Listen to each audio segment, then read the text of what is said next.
Now, when I watched this film, this psycho thriller horror, all I could think about was there's some guy on a YouTube channel making a video about the 10 things you didn't catch in the Us movie.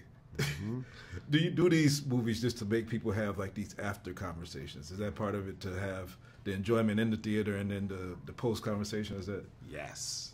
Yes. That's the most rewarding part for me, is to see people engage in conversation in things I'm interested in. Yeah. And to, you know, I'm always trying to point my commentary at things that I feel like deserve conversation. So yeah. I love that, but I also, you know, just people looking for them Easter eggs is that's a treat for me. Sometimes people find things I don't even mean. That you didn't even mean to put in there. They've been happening more and more. It's like there's this black cloud hanging over us. So I'm looking at the movie and I'm getting a lot of things, but I feel your motive for the scary thing being ourself or whatever. What's the scariest thing about yourself you feel when you look introspectively? That, man, this is like some therapy session right here. No, look, I think when I looked inward pretty early in the making of this process, is look, I can't make this movie without asking myself that question. What are my demons? And I would have to say, you know, I've lived a privileged life of an American, grew up middle class, had an education. I've always been fed. I've always had shoes, and I've neglected I've neglected what that privilege means in terms of the people who have suffered and continue to suffer, so I could have it. Yeah. We're connected to other people. Somebody made these shoes. Yeah. You know, so I think that was the part of the message that I wanted to then apply to the us of it. You know, the United States. Yeah.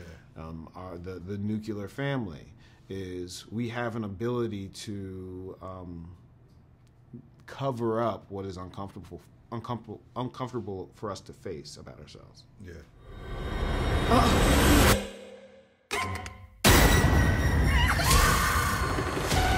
Run.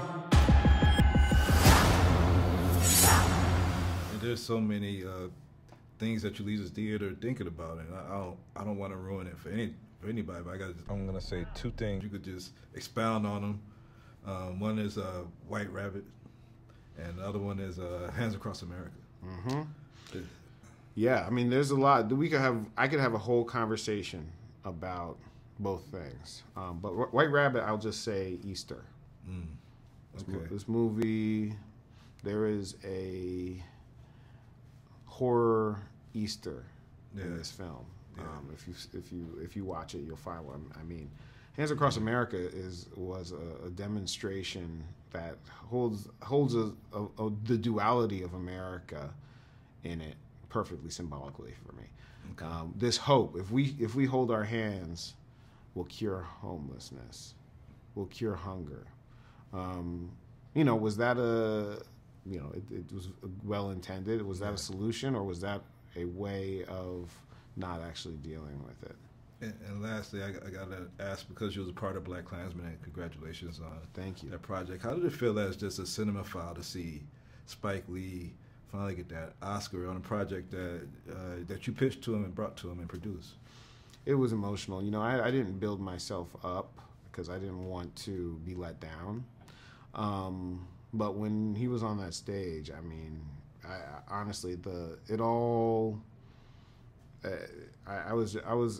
emotion poured out. I was really honored to play a small piece in this man getting something he's deserved, the recognition he's deserved for many years.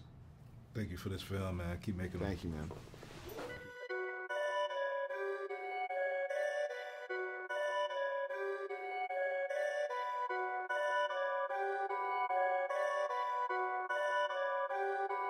Perfect.